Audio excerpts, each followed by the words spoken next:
ঠিক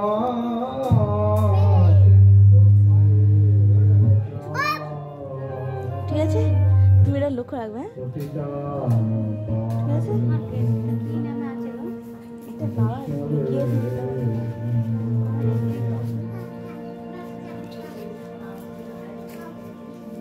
অনার্পিত চরিঞ্চিরা করুণায় অবতীর্ণ কল সমাপয়তি উন্নত উজ্জ্বল রস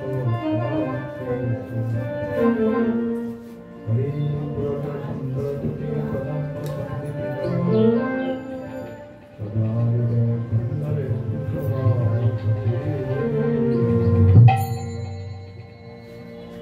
জয়তাং সুরত বঙ্গমন্ধমতের গতি মাত্রগতপাদম রাধা বিবৃন্দারণ রত্নগার শ্রী শ্রী রাধা শ্রী গোবিন্দ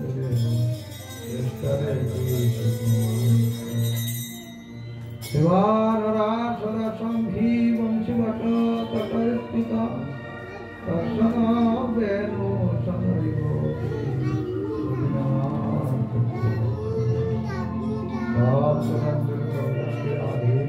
বৃন্দাবনেশ্বরী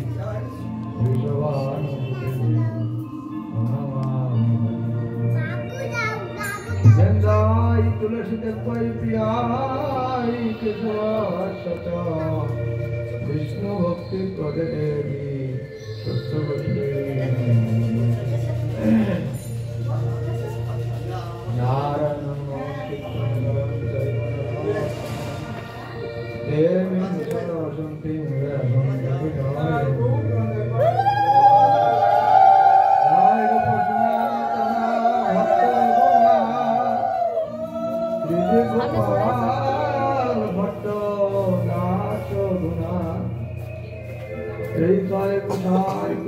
चरण बंदन जा हईते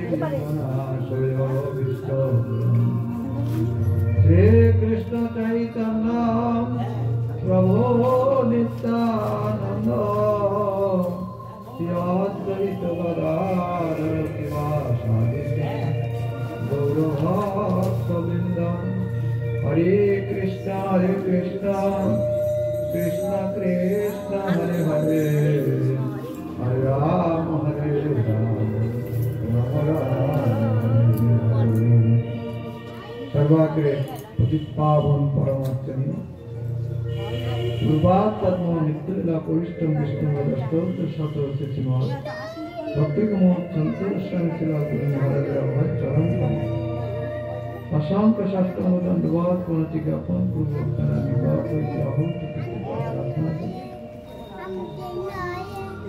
तत्पश्चात पूज्यपाद सज्जन महाराज श्रीपाद नित्यानंद प्रभु अन्यान्य परम पूजनीय वैष्णववृंद भक्तमंडली सकल के यथायथ सम्मान अभिवादन ज्ञापन करी আজকে আমাদের শ্রীপাদ নিত্যানন্দ প্রভু গুরুপাদ পদ্মের ত্রিভাব স্মৃতি অবলম্বনে এই মহতী ভাগবতীয় সভা ব্যবস্থা করেছেন। যে মহাপুরুষের বিরহ তিথি পালন করতে আমরা বসেছি, সে অতিভক্ত মহাপুরুষের মহিমা কথা, তার জীবন চরিত কথা আমার পক্ষে ক্ষুদ্র জীব আমি, আমার পক্ষে বলা কখনো সম্ভব নয়।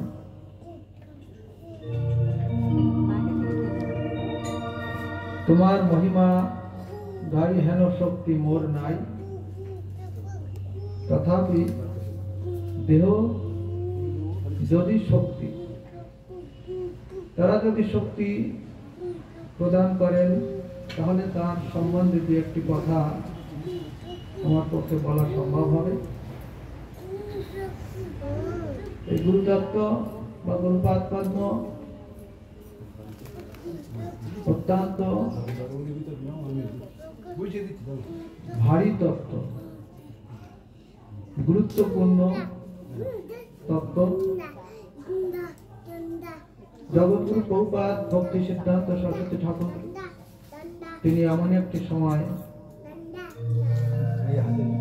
এই ধরাধামে এসেছিলেন কলির হতভাগ্য জীবকে কৃপা করার জন্য, শুদ্ধ যে ভক্তির পথ জগতের জীবকে অঙ্গুলি দিয়ে দেখিয়ে দেওয়ার জন্য এসেছিলেন।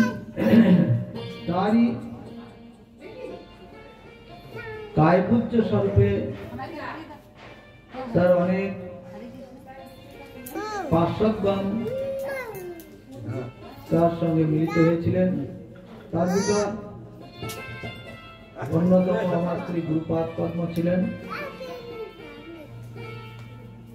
মাত্র 11 বৎসর বয়সে জমিদারের পুত্র এই অল্প বয়সে প্রভুপাদের চরণে এসেছিলেন। তার কিছু যে প্রারম্ভিক মঠবাসের কথা কিভাবে এসেছিলেন তিনি একটু বললে আমাদের গুরু মহারাজ সম্বন্ধে ধারণাটা পরিষ্কার হয়ে যাবে যে গুরু মহারাজ তিনি কে, তিনি কি বস্তু। গুরু মহারাজের আবির্ভাব পীঠস্থান ছিল নারমা মেদিনীপুর। যে জমিদার বংশকে আশ্রয় করে তিনি এসেছিলেন, তা ওই জমিদার বংশের যারা প্রধান ছিলেন অর্থাৎ গুরুপাদ পদ্মের পিতা বৈকুণ্ঠ বাবু বা তার যে সমস্ত ভাতৃগণ ছিলেন, ওই সময় প্রতি বছর একটা তাদের পূর্ব আশ্রম অর্থাৎ বাড়িতে জমিদারের বাড়িতে সাংস্কৃতিক অনুষ্ঠান হতো কয়েকদিন যাব। তো এই সাংস্কৃতিক অনুষ্ঠানে বিভিন্ন প্রোগ্রাম থাকতো। তার ভিতর বিভিন্ন ধাম থেকে পণ্ডিতগণ আসতেন, ধর্ম যাজকগণ আসতেন, যারা ধর্ম প্রচার করেন তারা আসতেন সনাতন ধর্ম প্রচার করার জন্য। এরকম একটা সভা প্রতি বছর ব্যবস্থা হতো। তো একবার কাশীর থেকে কিছু পণ্ডিত এসছেন এবং জমিদার বাবুর দের ইচ্ছাক্রমে নবদ্বীপ ধামে যে জগৎগুরু প্রভুপাদ ভক্তি সিদ্ধান্ত সরস্বতী গোস্বামী ঠাকুর মহাপ্রভুর কথা প্রচার করছেন, এইটা তারা জানতেন। যার জন্য তারা স্থির করলেন যে এইবার প্রভুপাদের ভক্তি সিদ্ধান্ত সরস্বতী ঠাকুর বা তার আশ্রিত যারা, তার প্রচারকগণ যারা, তাদের এবার আমন্ত্রণ করলে ভালো হয়। তো এইভাবে নবদ্বীপ মায়াপুর ধামে এসে চৈতন্য মঠে এসে আমন্ত্রণ জানিয়েছিলেন এবং প্রভুপাদ তখন বিশেষ কয়েকজন প্রচারক পাঠিয়েছিলেন। তার ভিতরে ছিলেন ভক্তিদয় বনদেব গোস্বামী মহারাজ, আমাদের শিক্ষাগুরু পাদ পদ্ম ভক্তি প্রমোদ পুরী গোস্বামী মহারাজ, যার নাম পূর্বে ছিল প্রমানন্দ ব্রহ্মচারী, তখন সুন্দরানন্দ বিদ্যাভূষণ, সুরেশ চন্দ্র শাস্ত্রী মহাশয়, যিনি গুরু মহারাজের শিক্ষা হয় গুরু বৈষ্ণব লিখেছেন, সন্ত স্টক লিখেছেন, আরো কিছু ভক্তগণ ছিলেন। তো ওনারা এসে 3 দিন যাবৎকাল ওই জমিদারের বাড়িতেই হরিকথা বলতেন। আর ওই সময় গুরু মহারাজ তখন 11 বছর বয়স হয়নি, তার পূর্ব বছর 10 বছরে। ওই সময় গুরু মহারাজ তিনি ওই মহারাজদের কাছেই বসতেন সব সময়। তারা যে প্রসাদ পেতেন ওই কয়েকদিন সেই প্রসাদই গ্রহণ করতেন। অর্থাৎ তাদের সঙ্গে একটা বেশ খুব মেলামেশা করতেন বা সবসময় তাদের কাছেই থাকতেন। তা 3 দিন পরে যখন প্রচার পার্টি যখন নবদ্বীপে ফিরে আসবেন, মায়াপুরে ফিরে আসবেন, তখন হঠাৎ করে ভক্তিদায় বনদেব গোস্বামী মহারাজ বৈকুণ্ঠ বাবুকে বললেন যে আপনার এই ছেলেটি মঠে দিবেন, কেননা আমাদের সঙ্গে সবসময় কয়েকদিন যাবৎকাল আছে, এ খুব দেখছি আমাদের সঙ্গে খুব আন্তরিকতার সঙ্গে সে মিশে আছে। তখন বৈকুণ্ঠনাথ বাবু বললেন যে এর জন্ম লগ্নের থেকে আমি এর পুষ্টি বিচার করেছিলাম, কেন গুরুদেবের গুরুপাদ পদ্মের পিতৃদেব বিরাট জ্যোতিষী ছিলেন। তিনি বললেন যে আমি জন্ম লগ্ন থেকে পুষ্টি বিচার করে দেখেছিলাম যে এর সন্ন্যাস যোগ আছে, এর সংসারে থাকবে না। যদি প্রভুপাদ বা গুরুদেব যদি একে নিতে চান তাহলে আমরা একে দিব, এরকম একটা কথা সেখানে হয়েছিল। এবং ভক্তিদায় বন মহারাজ চৈতন্য মঠে ফিরেই প্রভুপাদকে যখন এই কথাটি বললেন, সঙ্গে সঙ্গে প্রভুপাদ বললেন যে হ্যাঁ, আমি বৈকুণ্ঠ বাবুকে এখনই চিঠি লিখে পাঠাচ্ছি, যদি ওনার ছেলেকে যদি মনে রাখিতে চান তাহলে খুব ভালো হয়।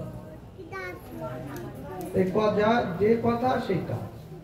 চিঠি লিখলেন, বৈকুণ্ঠ বাবু চিঠি পেলেন এবং চিঠিতে সেখানে লেখা ছিল যে আপনি ছেলেকে যদি নিয়ে আসেন তাহলে সামনের মাসে এত তারিখের ভিতরে এত তারিখে যদি আসেন তাহলে চৈতন্য মঠে আসবেন না, আপনি উল্টো ডিঙি, তখন ভাড়াটিয়া মঠ জংশন, উল্টো ডিঙি একটা জংশনে ওখানে একটা মঠ হয়েছিল প্রথম প্রভুপাদের, তারপরে বাগবাজার হয়েছে, তো ওই মঠে নিয়ে আসবেন।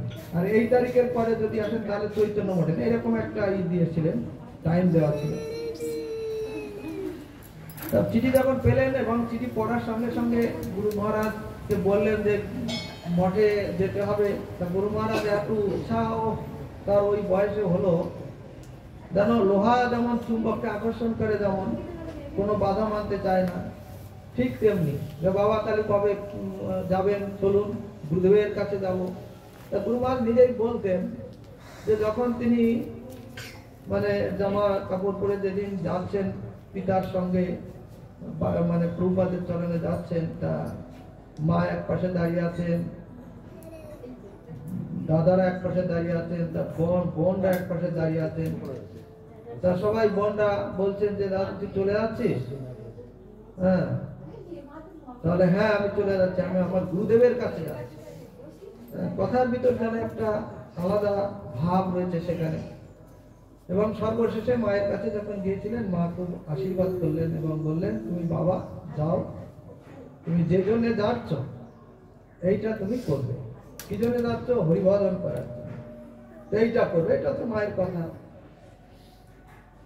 তা গুরু মহারাজকে নিয়ে আসলেন তার পিতা, যখন প্রভুপাদের কাছে আসেন, ওই উল্টোডিঙ্গি জংশন মঠে আসলেন এবং গুরু মহারাজ বলতেন যে প্রভুপাদকে দর্শন করেই দণ্ডবাদ প্রণাম করে দাঁড়িয়ে আছি পাশে, আর প্রভুপাদ জিজ্ঞাসা করছেন যে এই খোকা, মঠে থাকলে খেলাধুলা করা যাবে না, পারবে তো? তাহলে হ্যাঁ পারবো। খেলাধুলা করবো না? তাহলে সেবা কাজ করতে হবে? তাহলে হ্যাঁ করবো। স্কুলে যেতে হবে? হ্যাঁ যাবো। কোনো কথাকে আমি না করছি না, সবসময় হ্যাঁ। বলে কেন? যদি এইরকম মহাপুরুষের কাছে আমি কোনো কথা না করি, তারা যদি আমাকে না রাখে, যার জন্যে আমি সব কথা করি হ্যাঁ করছি। এবং পরবর্তীতে গুরুপাদ পদ্ম তিনি মঠে থেকে গেলেন এবং তার পিতা বলেছিলেন প্রভুপাদকে যে প্রভুপাদ আপনি চিন্তা করবেন না, আপনি ছেলের জন্য কিছু অর্থ পাঠিয়ে দেবেন। তখন প্রভুপাদ বললেন যে না না, আপনার কোনো অর্থ পাঠাতে হবে না, আপনি পুত্রকে দিয়েছেন মঠে ভগবান সেবার জন্য, এইটাই আমার নিকটে বিরাট একটা দান বলে মনে করি, আমি এটা সাদরে গ্রহণ করলাম। এরকম কথা হয়েছিল, গুরু মহারাজ বলেছিলেন। তা পরবর্তীতে তারপরে কিছুদিন পরে স্কুলে ভর্তি করলেন, তারপরে গুরু মহারাজকে প্রচারক করলেন। যখন তার অনেক লীলা বা অনেক খুব আকর্ষণীয় কাহিনী আছে যেগুলো অত্যন্ত হৃদয় বিদারক, আনন্দ বর্ধন করে। যে গুরু সেবা কাকে বলে, গুরু কি বস্তু। একবার গুরু মহারাজ কোনদিন বেদান্ত সূত্র, তখন তো অল্প বয়স, বাগবাজার মঠ তখন হয়ে গেছে, বাগবাজার উল্টোডিঙ্গি জংশন মঠ থেকে বাগবাজার মঠ ট্রান্সফার হয়ে গেছে, ওখানে শিফট হয়ে গেছে। বিগুড়ে টিগুড়ে এসে বিরাট প্রোগ্রাম হয়েছে, উৎসব হয়েছে। তা ওখানে নিয়ম ছিল তখন প্রভুপাদের সময় যে প্রতিদিন যিনি পাঠ করবেন সেই পাঠে সকলের বসতে হবে, সে যেই পাঠ করবে, এবং পাঠ যে করবে তার আগে ব্ল্যাকবোর্ডে নাম লিখে দিতেন যে আজকে অমুকের পাঠ, এবং কি বিষয়ের উপর পাঠ হবে সেটাও লেখা থাকে। এবং সেই ডিপার্টমেন্টে ছিলেন আমাদের শিক্ষাগুরু প্রাপ্ত ভক্তি ভূদেব সৌতি মহারাজ, যিনি প্রভুপাদের চরণে 7 দিন পরে, 7 দিন হয়েছে, 7 দিনের ভিতর 700 গীতার শ্লোক তিনি মুখস্থ বলেছিলেন প্রভুপাদের সামনে। ওই জন্য ওনার নাম ভক্তি ভূদেব সৌতি, শুনেই মনে রাখতে পারতেন, সৌতি মহারাজ বিরাট বিদ্বান পণ্ডিত ছিলেন। তা উনি ওই পাঠ কে করবে, কে আজকে তার ব্যবস্থাপনা উনি থাকতেন। একদিন হঠাৎ করে উনি নাম লিখে দিয়েছেন গুরু মহারাজের নাম। গুরু মহারাজের নাম ছিল ছোটবেলায় রাধারমণ ব্রহ্মচারী। তার নাম লেখা আছে বক্তা রাধারমণ ব্রহ্মচারী, বিষয় হচ্ছে বেদান্ত সূত্র। এইটা যখন দেখলেন গুরু মহারাজ, হঠাৎ করে সকালে রাস্তায় মানে পাশের বাগবাজার ঢুকার মুখে দেখেছেন আপনারা যারা গিয়েছেন, বাইরে আসতে দোকান কেনার জন্য, দোকানে যাচ্ছিলেন কিছু একটা কেনার জন্য। হঠাৎ করে চোখ করলো আজকে পাঠটা গুরু মহারাজের নিজের নাম দেখে মানে চমকে উঠলেন। সে কি, আরে আমি তো বেদান্ত সূত্র কোনোদিন আমি পড়ি নাই, তাহলে যে গ্রন্থটা আমি দেখি নাই পড়ি নাই সে বেদান্ত সূত্র আমি কি পাঠ করে পাঠ করবো, পাঠ করতে পারবো না। এবং সেদিন ছিলেন উপস্থিত ভক্তিদয় বন মহারাজ, ভক্তিবিলাস তীর্থ মহারাজ মানে কুঞ্জবাড়ি বিদ্যাভূষণ, সৌতি মহারাজ, মানে প্রভুপাদের যারা অনন্ত বাসুদেব সবাই উপস্থিত সেই দিন। কোন একটা এসে উপস্থিত ছিলেন, কারণ এটা কি করে সম্ভব? গুরু মহারাজ বলছে যে আমি দোকানে না গিয়ে দৌড়ি আগে সৌতি মহারাজের কাছে বলে, মহারাজ আপনি আমার নাম লিখে দিয়েছেন আর আমি বেদান্ত সূত্র কোনদিন পড়ি নাই, দেখি নাই, গ্রন্থটা কেমন সেটাও দেখি নাই, আর আমি কি করে ওর পরে ওই বিষয়ের পরে পাঠ করবো? তখন সৌতি মহারাজ বললেন যে দেখো ভাই, তুমি চিন্তা করো না, তুমি দুপুরে প্রসাদ, বিকেলে পাঠ হবে 4টে থেকে, দুপুরে প্রসাদ পেয়ে তুমি আমার কাছে আসবে। আমার কাছে আসলে বেদান্তের কয়েকটা সূত্র আমি তোমাকে বলে দেবো এবং অর্থগুলো ভেঙে দেবো। তুমি 1 ঘন্টা পাঠ, তো 1 ঘন্টা তুমি ও বলতে পারো, আমি অর্থগুলো বলে দেবো, ভালো করে বুঝিয়ে দেবো শ্লোকটা। তার গুরু মহারাজ খাতা কলম নিয়ে গিয়েছেন, দুপুরে প্রসাদ পর গুরু মহারাজ তার সেদিন বিশ্রামও নেই, বলে একটা টেনশন। প্রথম আজকে প্রভুপাদ রয়েছেন আবার মঠে, বাগবাজার মঠে। তখন ওই সৌতি মহারাজের কাছে গেলেন। সৌতি মহারাজ তখন কয়েকটি বেদান্তের সূত্র, অথাৎ ব্রহ্ম জিজ্ঞাসা, জন্মদর্শ যত, এইরকম কয়েকটা সূত্র উনি বলে দিলেন এবং ভেঙে তার অর্থগুলো সুন্দর করে বুঝিয়ে দিলেন, আর বললেন যাও তুমি পাঠ করবে। এবং পাঠের সময় হয়ে গেছে, গুরু মহারাজ পাঠ করবেন, প্রিপারেশন নিচ্ছেন। সব শ্রোতাকারা, শ্রোতা হচ্ছে ওনার জ্যেষ্ঠ সব গুরু ভাইরা, ভক্তিদয় ভট্ট মহারাজ, সমস্ত অনন্ত বাসুদেবের বড় বড় সুন্দরানন্দ বিদ্যাভূষণ সেদিন ছিলেন। পাঠে বসে গেছে, গুরু মহারাজ যাবেন পাঠে। আর প্রভুপাদ অফিস থেকে তখন কুঞ্জবেরি বিদ্যাভূষণ গেলে, কুঞ্জদা আজকে কার পাঠ? তাহলে আজকে প্রভু রাধারমণের পাঠ। ও আচ্ছা, রাধারমণের পাঠ, তাহলে তুমি একটা কাজ করো, আপনি একটা কাজ করুন, আমার চেয়ারটা ওই ব্যালকনি উপরে, বাগবাজারে ব্যালকনি আছে, যেমন যোগপীঠে আমাদের চৈতন্য মায়াপুরে যোগপীঠে ব্যালকনি আছে না উপরে, ওরকম ব্যালকনি। তা ব্যালকনির পাশে চেয়ারটা রেখে দাও, আমি ওর পাঠটা শুনবো। তখন কুঞ্জবাবু বলছেন, হাসছেন আর বলছেন যে প্রভু আপনি কি বলেন, একটা বাচ্চা ছেলে পাঠ করবে, আপনি তার পাঠ শুনবেন? তাহলে না না, আপনি চেয়ারটা দিন না, দেখি ও কি পাঠ করে আমি শুনবো। তা প্রভুপাদ বলেছেন যখন, তখন ওই চেয়ারটা দিয়েছেন। আর এদিকে গুরু মহারাজ কিন্তু জানে না যে এরকম প্রভুপাদ তার পাঠ শুনছে। গুরু মহারাজ পাঠে বসছেন, পাঠে বসে বন্দনা করে তারপরে পাঠ শুরু করলেন। এখন পাঠ যখন করছেন তখন সৌতি মহারাজ যে সমস্ত সূত্র লিখে দিয়েছিলেন, বলে দিয়েছিলেন, তার একটাও সূত্র বলছেন না। কোথায় নূতনত্ব সমস্ত বেদান্তের সূত্র এনে এনে বলছেন আর ব্যাখ্যা করছেন। আর সবাই অবাক হয়ে শুনছে যে এ বলছে, সৌতি মহারাজ বলছেন, ভাবছেন যে এ তো বলছে যে আমি বেদান্ত সূত্র কোনোদিন পড়ি নাই, দেখি নাই, তাহলে এই সূত্রগুলো পেল কোথায়, নিশ্চয়ই ও পড়েছে, এরকম একটা ভাবছে।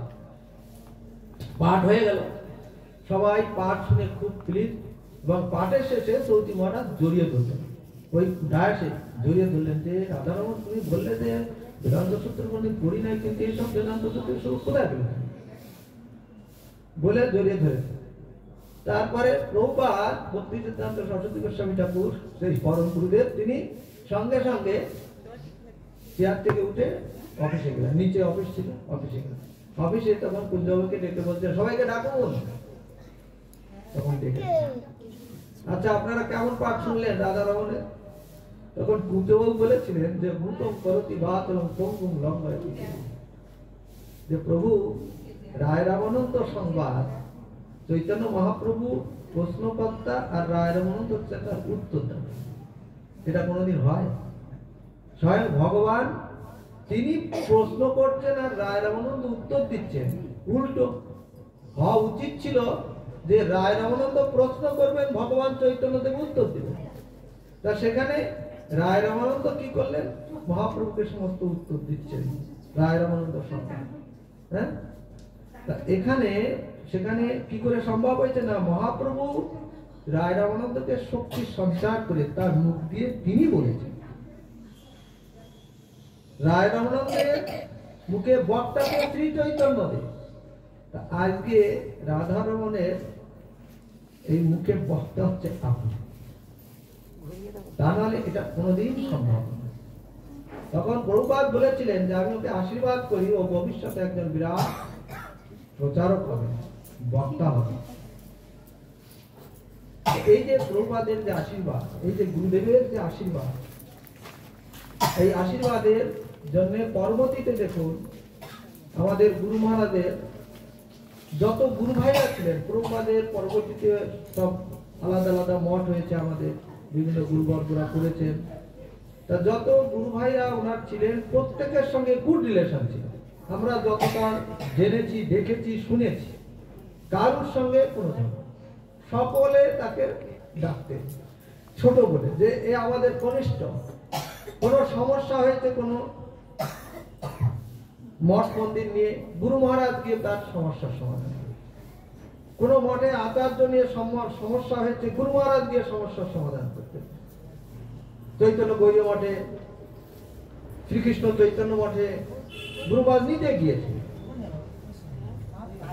যাই হোক, আমার শ্রী গুরুপাদ পদ্মার তার যে লীলা, আর একটি তার মানে মহিমা না বললে হবে না, যেহেতু তার স্মৃতিচারণ সভা। তো গুরু মহারাজ বাগবাদের মঠে আছেন। তা হঠাৎ করে, এটা কিন্তু আমাদের যে গ্রন্থ বেরিয়েছে, এই গ্রন্থের থেকে আমার নেওয়া না, আমার সব গুরু মহারাজের কাছে আমি নিজে শুনেছি, আর সেইগুলো আমি বলার চেষ্টা করি। তা গুরু মহারাজ বলছেন যে হঠাৎ করে একদিন প্রভুপাদ আমাকে বলছেন যে রাধারমণ, তা তুমি ভক্তি সুধীর যাচক মহারাজের সঙ্গে তোমার প্রচারে যেতে হবে। মানে কোথায়? না রেঙ্গুন। রেঙ্গুন মানে পারবো, তার সঙ্গে আরো দু একজন যাবে, আমি টিকিট করেছি, অমুক তারিখের টিকিট আছে। কিসে যেতে হবে? না জাহাজে করে। তখন জাহাজে করে সমুদ্রের ধার দিয়ে যেতে হতো। তা গুরু মহারাজ শুনে খুব আনন্দ পেলেন যে আজকে আমি বাইরে প্রচারে যাব, বিদেশে প্রচারে, একটা দূর দেশে প্রচারে যাব। তা 2-3 দিন পরে আবার প্রভুপাদ দেখে বলছে, রাধারমণ শোনো শোনো। বলে কি প্রভু? কি প্রভু? বলে তোমাদের যে যাওয়ার ডেটের টিকিট করেছিলাম আউটগ্রাম ঘাট থেকে, তা ওই টিকিট ক্যান্সেল করতে হবে। ওই টিকিটে ওই দিনে ওই ডেটে যাওয়া যাবে না। তখন গুরু মহারাজের মনটা একটু খারাপ হয়ে গেল। কেন যাওয়া যাবে না এটা বললেন না। তার পরের দিন আবার ডেকে বলছেন, না আমি অন্য একটা ডেটে তোমাদের টিকিট করে পাঠিয়ে দেবো। তা গুরু মহারাজের আবার একটু আনন্দ হলো। প্রথমে একটু শুনে যখন দেখলেন যে যাবে না, তখন মনে করলেন আমাকে হয়তো নেবেন না, আমি ছেলে মানুষ, হয়তো কোনো বড় মহারাজটা যাবে সঙ্গে। তারপরে যখন বললেন যে না, তোমাদের পরে আমি আবার টিকিট করছি, ওই টিকিট ক্যান্সেল করে দিয়েছি, পরে টিকিট করে দিচ্ছি। তা টিকিট করলেন, টিকিট করার পরে যে ডেটে পূর্বে টিকিট প্রভুপাদ করেছিলেন প্রথম, ওই সেই ডেটে যখন আউটড্যাম ঘাট থেকে 200 লোক নিয়ে জাহাজে করে যাচ্ছেন, একটা বিরাট ঝড় উঠল সমুদ্রে নিকটে, যে ঝড়টা উঠে গেল, আর ঝড়ে উঠে সমুদ্রে ওই জাহাজটা ডুবে গেল, সমস্ত লোক মারা গেল, যুগান্তর পত্রিকায় বেরিয়ে গেল। তখন গুরুমাজকে প্রভুপাদ অফিসে ডেকে নিজে বলছেন যে দেখো পেপারে কি লিখেছে, তোমাদের যে ডেটে যাওয়ার কথা ছিল সমস্ত ওই ডেটে যদি তোমরা যেতে ওই জাহাজে, তাহলে কি হতো, তোমরাও শরীর সমাধি হতে। কেন? প্রভুপাদ ত্রিকালজ্ঞ মহাপুরুষ, তাই তিনি জানতেন। গুরুপাদ বলেছিলেন প্রভু আপনি ত্রিকালজ্ঞ মহাপুরুষ। যাই হোক, গেলেন পরের ডেটে। যখন যাচ্ছিলেন গুরুপাদ বলতেন যে যখন আমি বাগবাজার মঠ থেকে প্রভুপাদের পাশে বসে, আমাকে মোটর একটা প্রভুপাদের মোটর গাড়ি ছিল, সেই গাড়িতে করে যখন যাচ্ছি, প্রভুপাদ আমার পাশে বসে আছেন আর বলছেন গুরু শিষ্যের যে সম্পর্ক, বলে দেখো তুমি অল্প বয়সে সমুদ্র যাত্রা করছো। গুরুদেব আশীর্বাদ করছেন, বলছেন তুমি অল্প বয়সে সমুদ্রে যাত্রা করিতেছ, তোমার এই যাত্রা সফল হোক। এই যে গুরুর যে আশীর্বাদ। আউটড্রাম ঘাটে আসলেন, জাহাজে তুলে দিয়ে সিটে বসিয়ে দিয়ে গুরু মহারাজের প্রভুপাদের মালাটা উচিত ছিল সেখানে জ্যেষ্ঠ যিনি ভক্তি সেই সুধীর যাচক মহারাজ বয়স্ক, তাকে দেওয়া, কিন্তু প্রভুপাদ তাকে দিলেন না, মালাটা গুরুমতের গলায় দিয়ে দিলেন। আরো 2 জন ব্রহ্মচারী ছিল, এবং মাথায় হাত দিয়ে আশীর্বাদ করে বলে যাও। জাহাজ চলে গেল, সেখানে ঘর ভাড়া হলো, ঘর ভাড়া করে ভক্তিসুধীর যাচক মহারাজ তিনি সেখানে ব্যবস্থা করলেন সব। তারপরে প্রচার কার্য শুরু হলো। গুরু মহারাজ কিন্তু বার্মিজ ভাষা জানতেন, এটা আমরা কোনোদিন জানি না। এটা কি করে জানলাম, আমার কলকাতায় একজন বার্মিজ একজন ডাক্তার ছিল, বার্মায় তার দেশ ছিল, তা উনি ওনাকে একদিন আমাকে খুব বারবার করে বলতেন, মাঝে মাঝে মঠে আসতেন আর বলতেন আপনার গুরুদেবের সঙ্গে একটু সাক্ষাৎ করে দিবেন তো, একটু কথা বলবো বা তাকে একটু প্রণাম করবো। তা আমি ঠিক আছে আসবেন, এসে প্রণাম করবো। তা আসলেন একদিন, আসার পরে উনি হঠাৎ করে বলছেন যে আপনার বাড়ি কোথায়? গুরুমা জিজ্ঞাসা করছেন, তাহলে আমি এইখানে থাকি। না, পূর্বে কোথায় ছিল? তা বলছেন আমার বার্মায় ছিল। তখন যেই করছে বার্মায়, তখন বার্মিজ ভাষায় ওনার সঙ্গে কথা বলছে। আমরা শুনে সব অবাক হয়ে গেছি, জীবনে কোনোদিন গুরুমাদের কাছে এতকাল ছিলাম কোনোদিন শুনিনি বার্মিজ ভাষা ওনার মুখে, কিন্তু আজ হঠাৎ বার্মিজ ভাষা বলছে। তখন সেই ডাক্তারবাবু বলছেন আপনি বার্মিজ ভাষা জানেন? তাহলে আমি বার্মায় তো ছিলাম অনেকদিন, আমার গুরুদেবের আমার। যাই হোক, গুরু মহারাজ প্রতিদিন এখন পাঠ কিন্তু নয়, পাঠে সকালবেলা পাঠ হচ্ছে, ভক্তিসুধীর যাচক মহারাজ পাঠ করছেন সনাতন শিক্ষা। এখন সনাতন শিক্ষায় সেখানে ভক্তিসুধীর যাচক মহারাজ পাঠ করছেন কৃষ্ণদাস কবিরাজ গোস্বামীর যে শ্লোক, জীবের স্বরূপায় কৃষ্ণের নিত্য দাস, কৃষ্ণের ততত্ব শক্তি ভেদ অভেদ। তা জীবের স্বরূপ যে কৃষ্ণের নিত্য দাস, এটা ব্যাখ্যা করছে ভক্তিসুধীর যাচক মহারাজ। তা ব্যাখ্যা টাকা করার পরে যখন পাঠ শেষ হয়েছে, তখন গুরু মহারাজ বলছেন যে মহারাজ আমি এই যে জীবের স্বরূপ যে কৃষ্ণের নিত্য দাস, এটা আমি অস্বীকার করছি না, কিন্তু এ সম্বন্ধে আমি একটা আর্টিকেল, কথাটা এমন ভাবে বলেছেন গুরু মহারাজ যে জানো কৃষ্ণদাস কবিরাজ গোস্বামীর ওই কথাটি কি জানো তিনি পাত্তা দিচ্ছেন। ভক্তিসুধীর যাচক মহারাজ রেগে গেছে, নাকি তুমি এত বড় সব মারবার থাকো ইচরে পাকাই সব, মানে মহারাজ বলছে গুরু মহারাজ, হ্যাঁ কৃষ্ণদাস কবিরাজ গোস্বামীর শ্লোক তুমি মানতে চাইছো না? তাহলে না মহারাজ, আমি অবমাননা করছি না, কিন্তু আমি এ সম্বন্ধে একটা আর্টিকেল লিখে একটা আপনাকে দেখি। তখন মহারাজ তো রেগে আছে, তখন উনি দুপুর বেলায় প্রসাদ পেয়ে তখন একটা লিখেছেন ভৃত্যের পরিচয়। ভৃত্য কাকে বলে, দাস কাকে বলে, লিখে এখন ওনার কাছে নিয়ে গেলেন। ওনার কাছে যখন নিয়ে গেলেন তখন উনি বলছেন, না না তোমার সব দেখবো না। রেগে আছেন? না না ওসব আমি দেখতে পাবো।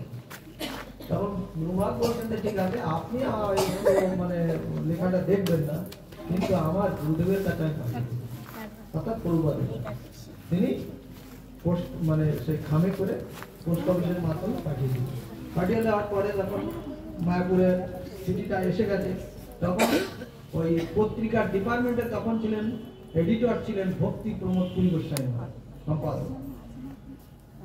তখন ওনার কাছে গেছেন, উনি তখন ওইটা খুলে পড়েছেন। পড়ার পরে রাধারমণ লিখেছে। এখন এটা আগামী দিন তখন নিয়ম ছিল প্রতিদিন পত্রিকা ছাপাতে নদিয়া প্রকাশ।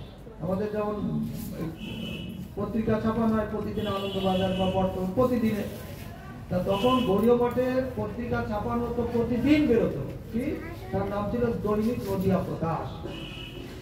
তখন মহারাজ মানে গুরুগোস্বামী মহারাজ চিন্তা করছেন যে এটা ছাপানো হবে কি হবে না, এটা রাধারমণ লিখেছে আর এটা আমার তো ঠিক আমি বুঝতে পারছি না যে কি করবো। প্রভুপাদের কাছে নিয়ে আসতেন। প্রভুপাদ তখন হরিনাম করছেন কাঁঠাল তলায় বসে, যে কাঁঠাল গাছের তলায়, মানে ওখানটা এখন অনেক কিছু হয়েছে ঘর বাড়ি, তখন তো এরকম ছিল না। তা কাঁঠাল তলায় বসে হরিনাম করছেন। তখন ভক্তি প্রমোদ পুরী গোস্বামী মহারাজ এসে দণ্ডবোধ করে বলছেন যে প্রভুপাদ এরকম বাংলা থেকে রাধারমণ একটা লেখা নিয়ে পাঠিয়েছে, তা দেখুন তো এটা আগামী দিন ছাপানো যাবে কিনা। তখন প্রভুপাদ বলছেন যে আপনি পড়ুন। তা পড়ছেন শুনছেন, শুনতে শুনতে প্রভুপাদের যেন একটা ভাবান্তর আসে, এবং সর্বশেষে লাইনটা লেখা আছে যে গুরুর দাসত্ব হয় মোর পরিচয়। গুরুর দাসত্ব, আমার পরিচয়টা হচ্ছে আমি গুরুর দাস।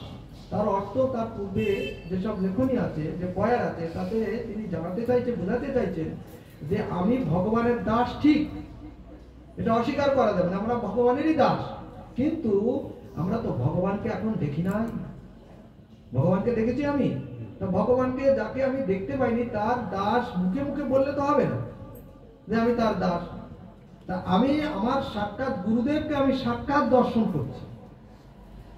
অতএব আমি যদি আগে গুরুর দাস হতে পারি, সেই গুরুর কৃপায় আমি একদিন ভগবানের দাস হয়ে যাবো, আর ভগবানের দাস হলে আমি তখন ভগবানের পৌঁছে। এই যে কথাটি প্রভুপাদ যখন ওই সর্বশেষ লাইনটা বললেন, ধর করে তার চোখ দিয়ে ভক্তি প্রবন্ধ ব্রহ্মচারীকে তখন গোস্বামী মহারাজকে বলতেন, আপনি সকল মঠের সকল সেবকদের ডাকুন, এমনকি যোগপীঠের সকলকে ডাকুন। তখন যোগপীঠে কেশব ভক্তি প্রোগ্রাম কেশব গোস্বামী মহারাজ ছিলেন, তখন কোন একটা কাজ জানতেন, তাকে ডেকে পাঠালেন সবাইকে। বলে কি ব্যাপার প্রভুপাদ ডাকছেন, কি ব্যাপার? বলে দেখুন একটা বাচ্চা ছেলে কি লিখেছে,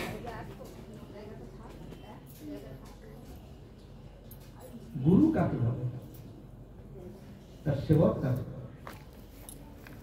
অতএব আপনারা এইটা আগামী দিন পত্রিকায় ছাপিয়ে দেবেন, এবং এই পত্রিকার এই যে ভৃত্যের পরিচয় যে আর্টিকেলটা আপনারা সকলে ভালো করে ধারণ করবেন।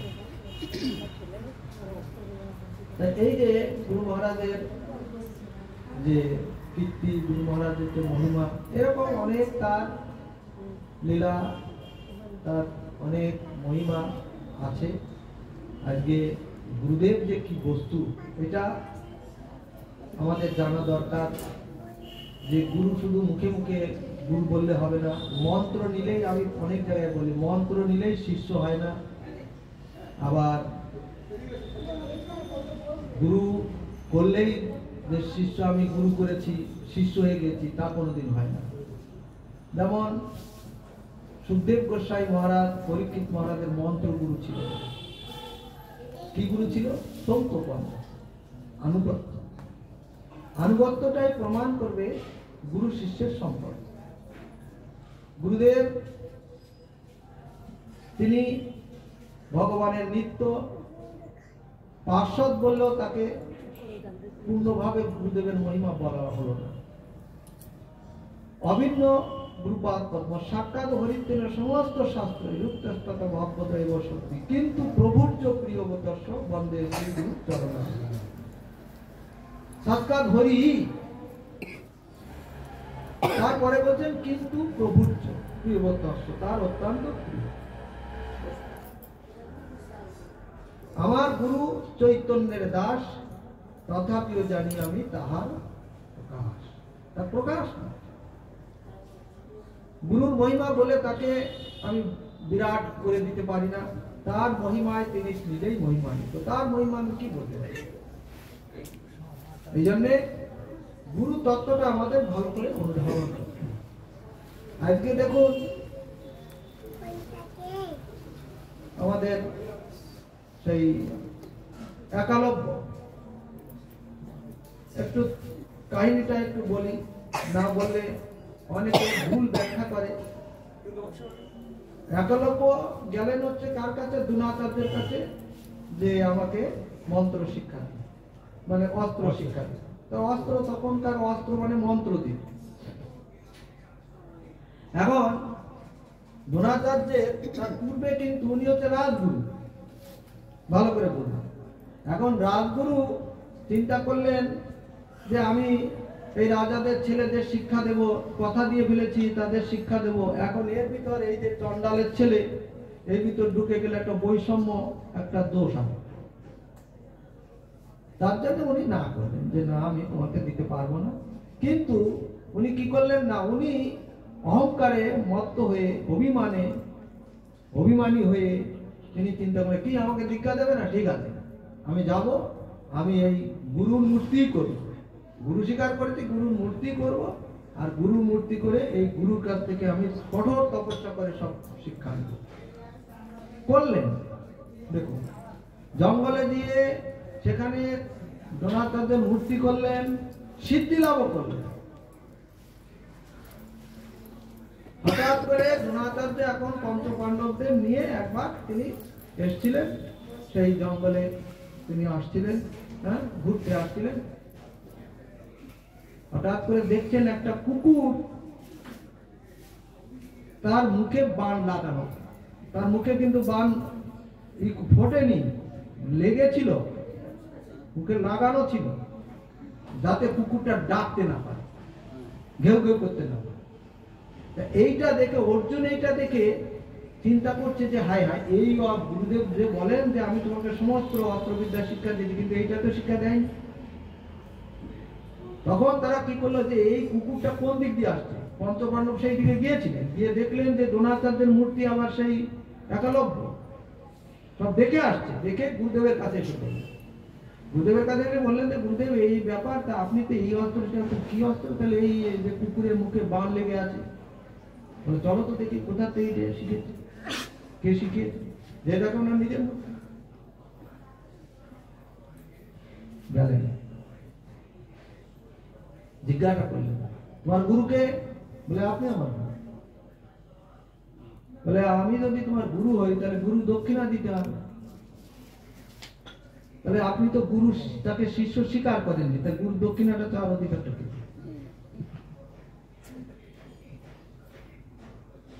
দেখুন দ্রোণাচার্য সাধারণ গুরু নয়, কিন্তু অস্ত্র শিক্ষার গুরু যদিও। এইবার কি বললেন, তাহলে আমাকে কি দাও? দক্ষিণা দাও। তার দক্ষিণাটা কি? হ্যাঁ দেবো দক্ষিণা। দক্ষিণা কি দিলেন? একটা ডান হাতের আঙুল কেটে, বুড়ো আঙুলটা কেটে দিলেন। কেন কেটে দিলেন? হ্যাঁ না না, বিদ্যুৎ বাম হাত দিয়েও করতে পারতেন। গুরুদেব চিন্তা করলেন যে এদের শিক্ষা লাভ করেছে, কিভাবে শিক্ষা লাভ করবে? আমি তো মন্ত্র দেয়নি, একে কে শিক্ষা দিয়েছে? চৈত্য গুরু, অর্থাৎ পরমাত্মা রূপে চৈত্য গুরু শিক্ষা দিয়েছে। তা চৈত্য গুরু শিক্ষা দিলেও যতক্ষণ পর্যন্ত মহন্ত গুরু অনুমোদন না করবে, মন্ত্র দাতা যে গুরু অনুমোদন না করবে, সেটা ক্রিয়াবতী হবে। কিন্তু এ তো শিক্ষা লাভ করে ফেলেছে, অপাত্রে দান হয়ে গেছে। একজন একটা কুকুরকে আজকে সে কি করলো, তার ভজনে বা তার তপস্যায় বাধা হচ্ছিল বলে ঘেউ ঘেউ করছিল, ওই কর্মটা করেছে, মুখটা বন্ধ করে দিয়েছে।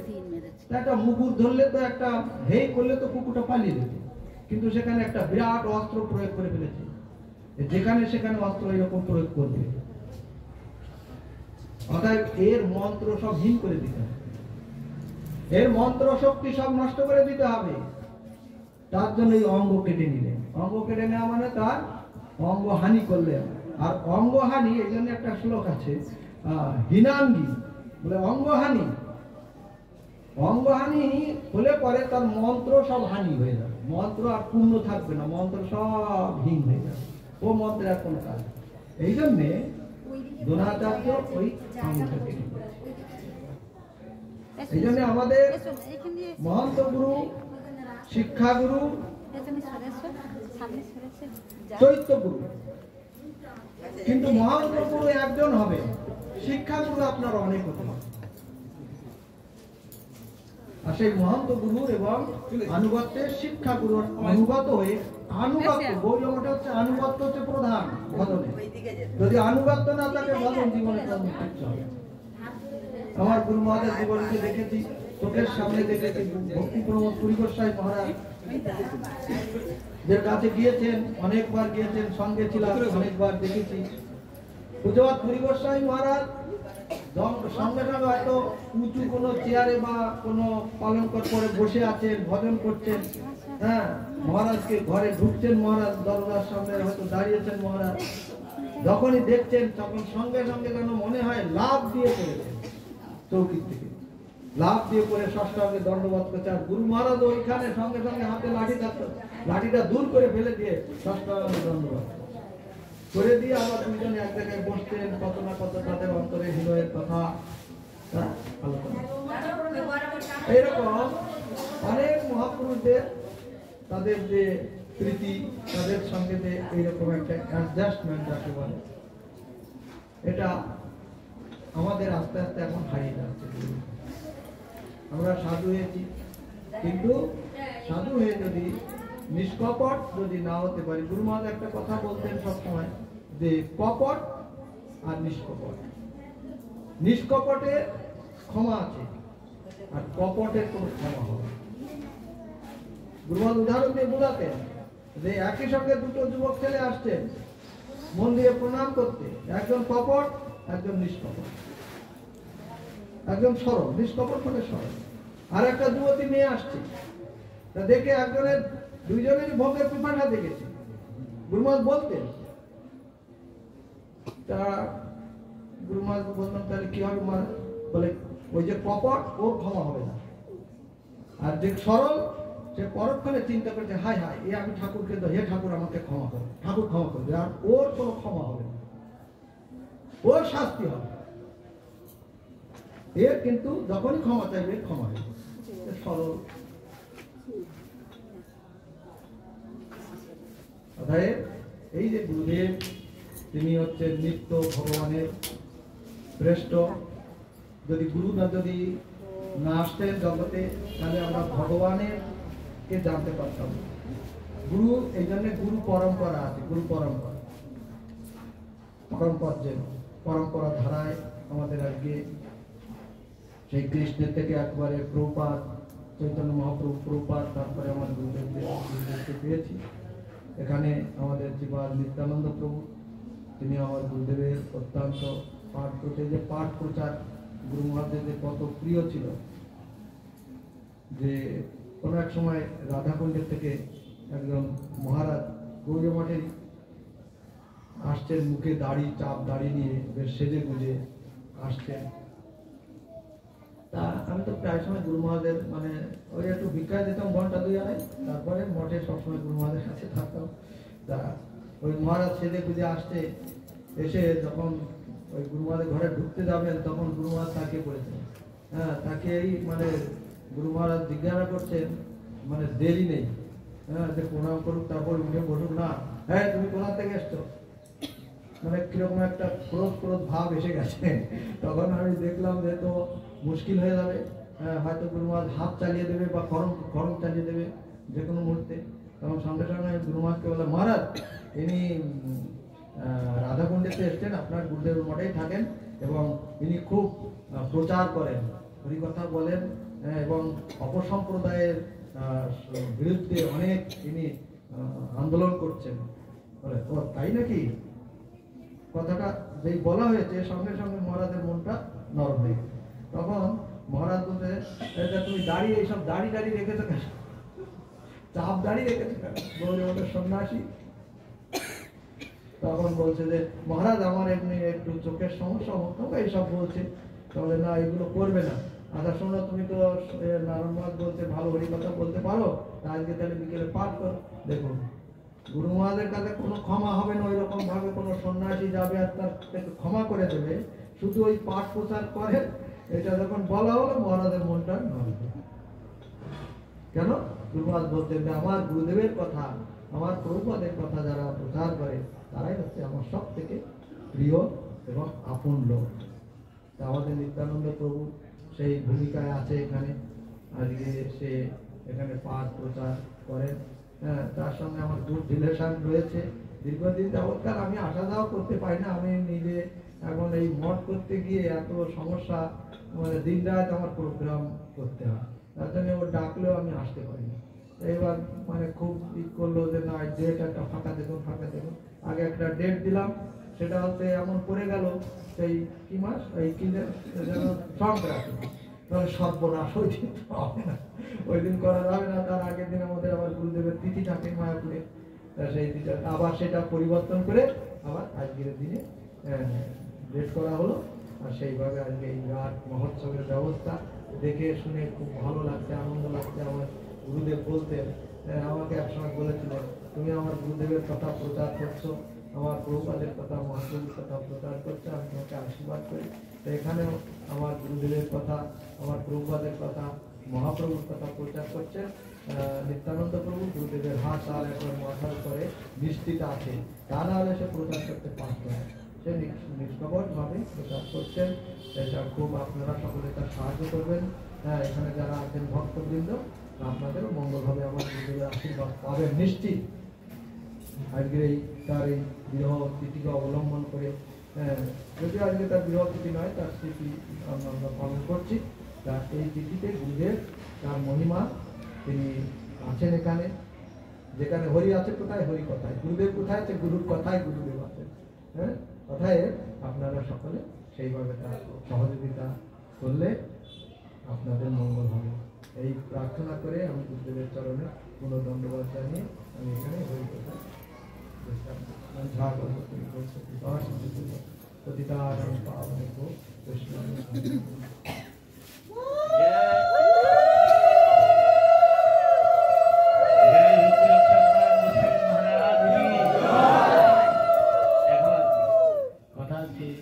আমাদের এদিনে মানে সব দিকে দেয়া হয়ে গেছে, মানে কীর্তন মানে পাঠ কীর্তন হলে প্রসাদ দিকে যাবো,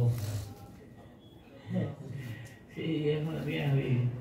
এরকম লোক নেই, এখন গ্রামের টুকটা এখন দেখতে পাই না। যাই হোক, এবারে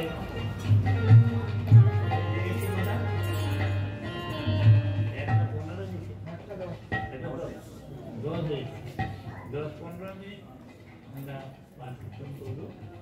আর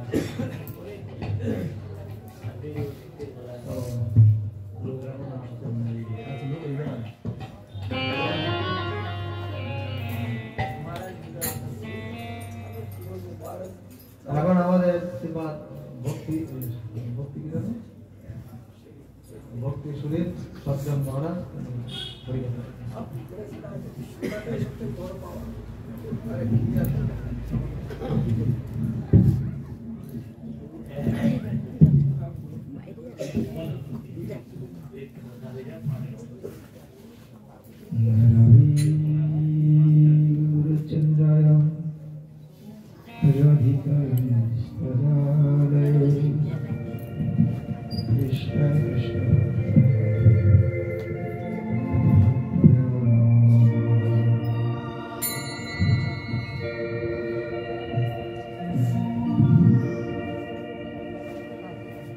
श्री कृष्ण चैतन्य प्रभु नित्यानंद श्री अद्वैत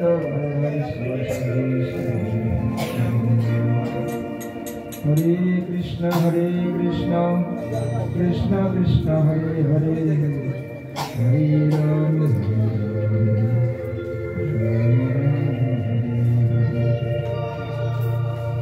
गुरु वैष्णव भगवान के लिए स्मरण तुम्हारे स्मरण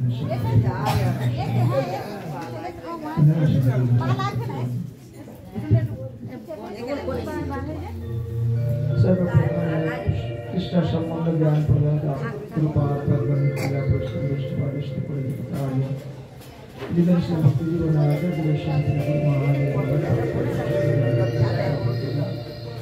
तुम्हें प्रसन्न हो नित्य मुक्त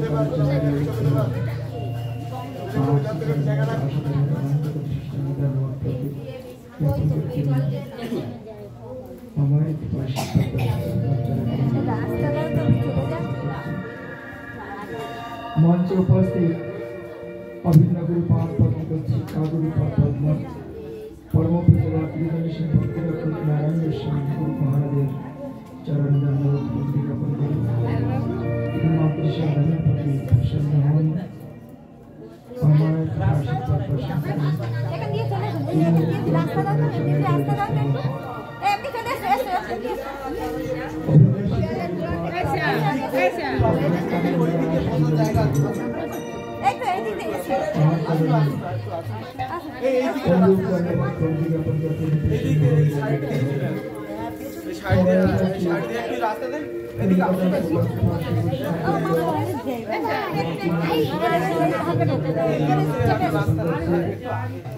সকলে প্রসন্ন হন সকলের চরণে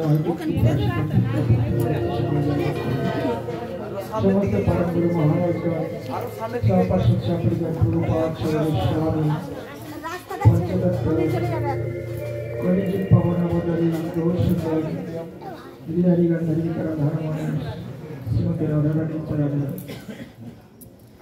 অসংখ্য ধন্যবাদ প্রণতি জ্ঞাপন করছি। সকলে প্রসন্ন হন, জয়যুক্ত হন, সকলের চরণে এতক্ষণ শ্রবণ করলেন শিক্ষাগুরু পদ্মের মুখে অমৃতময় বাণী এবং মহারাজের পূজা চরিত্র কথা। মহারাজ যা বললেন এরপরে বলা বলে সেই রসমালাই রাবড়ি খাওয়ার পরে সেই সুক্ত আবার খাওয়ার মতো। যাই হোক, গুরুদেবের আদেশ পালন করাই গুরু সেবা। তো মহারাজের আদেশকে শিরাধার্য করে দুটো একটা কথা বলবো, সময় তো অনেক হয়েছে। যে কথা মূল কথা বললেন শিক্ষাগুরু পদ্ম, যে জীবের স্বরূপায় কৃষ্ণের নিত্য দাস, কিন্তু পরম গুরু মহারাজ নিত্যলীলা প্রবিষ্ট ভক্তি মত সন্তোষ সেই মহারাজ তিনি বললেন মোর পরিচয় হয় গুরুর দাস। কেননা গুরু হচ্ছেন কৃষ্ণকে কৃষ্ণের সঙ্গে সম্বন্ধ করে দেন এবং তার কৃপাতেই ভগবত দর্শন হয়। প্রভুপাদ বলেছেন যে চৌদ্দ পন্থা বেদি রেখে ভগবত দর্শনের অন্য কোনো মার্গ নেই, অন্য কোনো রাস্তা নেই। কার কথা শুনতে হবে না? গুরুপাদ পদ্মের কথা। কেন? মহারাজ একটুক্ষণ আগে বললেন যে গুরুদেব হন ভগবানের অত্যন্ত প্রিয়জন, আপনজন, নিকটতম জন। সমস্ত শাস্ত্র ব্যাখ্যা করেছেন যে সাক্ষাৎ হরির অনুরূপ, হরির মত, কৃষ্ণের মতন। এই জন্য পদাবলীতে আছে না, কৃষ্ণ সে তোমার, কৃষ্ণ দিতে পারো তোমারও সংগতি আছে। কে কে দেবেন কৃষ্ণকে? শক্তিকার আছে গুরুদেবের, যিনি মহান্ত গুরু, তিনি হচ্ছেন মন্ত্রদাতা গুরু। এই মহান্ত গুরু আমাদের কাছে আসেন কেন? ভগবানেরই ইচ্ছাক্রমে তারই প্রেরিত দূত জগৎ জীবকে মায়ের জঞ্জাল থেকে মায়াজাল থেকে উদ্ধার করবার জন্য গুরু রূপ ধরে স্বয়ং ভগবানই জগতে অবতীর্ণ হন। এই জন্য ইন্দ্র কেউ সাধারণ নন। গুরু যিনি এই মহামায়ার ভয়ঙ্কর করাল দুর্গের থেকে যিনি উদ্ধার করবেন সে কথা প্রভুপাদ বলেছেন স্পষ্ট ভাষায় প্রভুপাদের উপদেশ সঙ্গে, যে একটা জীবকে কৃষ্ণ উন্মুখী করবার জন্য গ্যালন গ্যালন রক্ত খরচ করতে হয়। তো সেই মহামায়ার ভয়ঙ্কর করাল দুর্গের থেকে যদি একটা প্রাণীকেও যদি বাঁচানো যায়, অর্থাৎ ভগবান উন্মুখী করা যায়, ভগবানের সেবায় যদি নিযুক্ত করা যায়, তবেই জগতের পরম কল্যাণ মঙ্গল হবে। এই জগতের জাগতিক জড়বস্তু দিয়ে কাউকে সাহায্য করা যায় না, কারো মঙ্গল করা যায় না। প্রভুপাদ আরো বলেছেন যে আমরা এই জগতে কাঠ পাথরের মিস্ত্রি হতে আসেনি। কাঠ পাথর দিয়ে বড় বড় মন্দির করলাম, বড় চূড়া, পঞ্চচূড়া নবচূড়া মন্দির করলাম, সুন্দর বিগ্রহ করলাম, কিন্তু সেখানে যদি গুরু সেবা না থাকে, গুরুর আনুগত্য না থাকে, ওইটা বাহ্যিক প্রদর্শন মাত্র হবে। প্রভুপাদ বলেছেন এই ওই কাঠ পাথর দিয়ে আমরা মন্দির করব না। প্রভুপাদের ইচ্ছা কি? শ্রী চৈতন্য মন অভীষ্ট স্থাপিত ভূতলে স্বয়ং উপকথা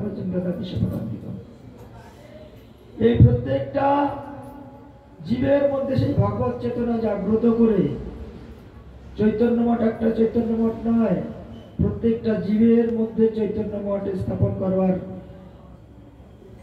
তিনি উদ্ধৃতি দিয়েছেন। প্রভুপাদ বলেছেন যে আমার ইচ্ছা 64টা মঠ করা নয়, আমার ইচ্ছা জগতের প্রত্যেকটা জীবের মধ্যে সেই চৈতন্য মঠ স্থাপন করে দেওয়া।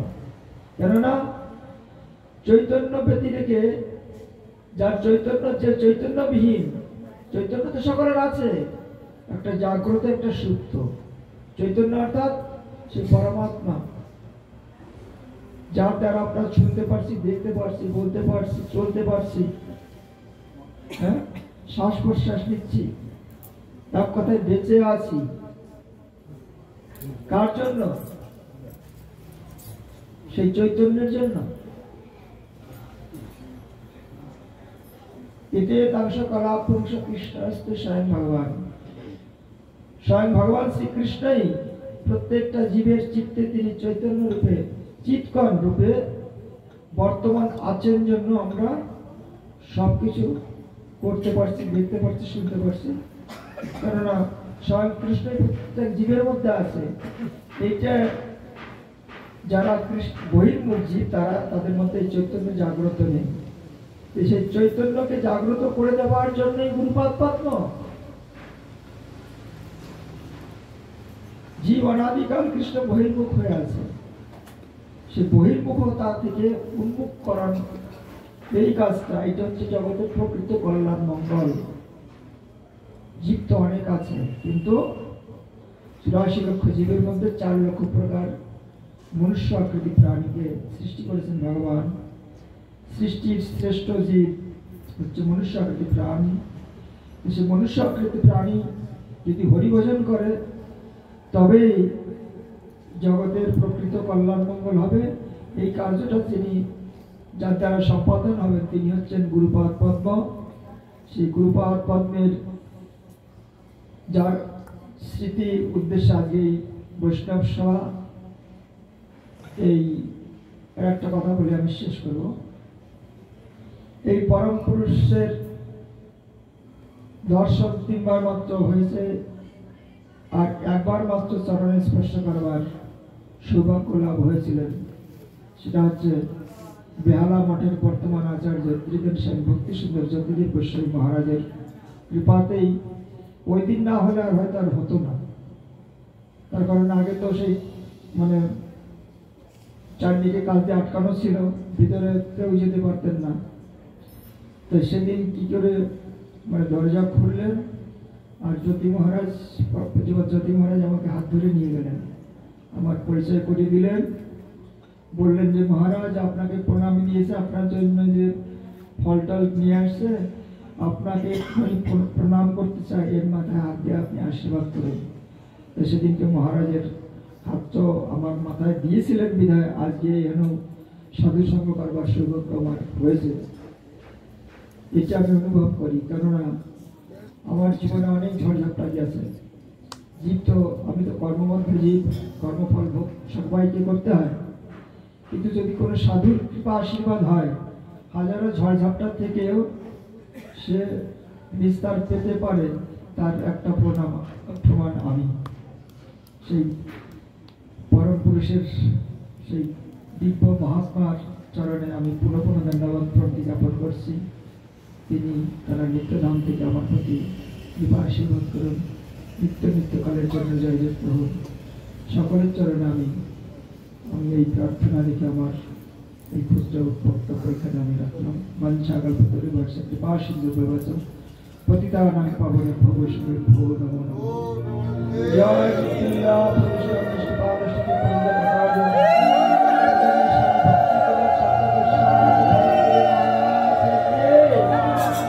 জয় পরম পূজ্যপাদ নিগমে স্বামী ভক্তি রক্ষক নারায়ণ গোস্বামী শ্রী গুরুদেব কি জয়। গৌর সীতারাধা প্রেমানন্দে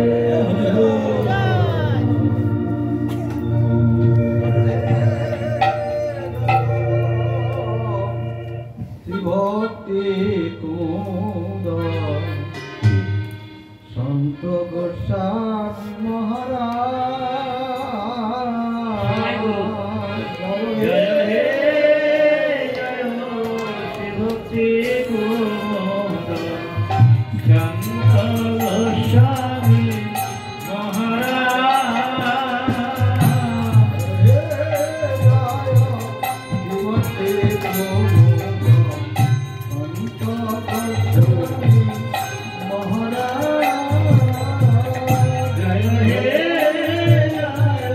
শ্রী ভক্তি কুন্দ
চলা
কৃপা করা মাগিছে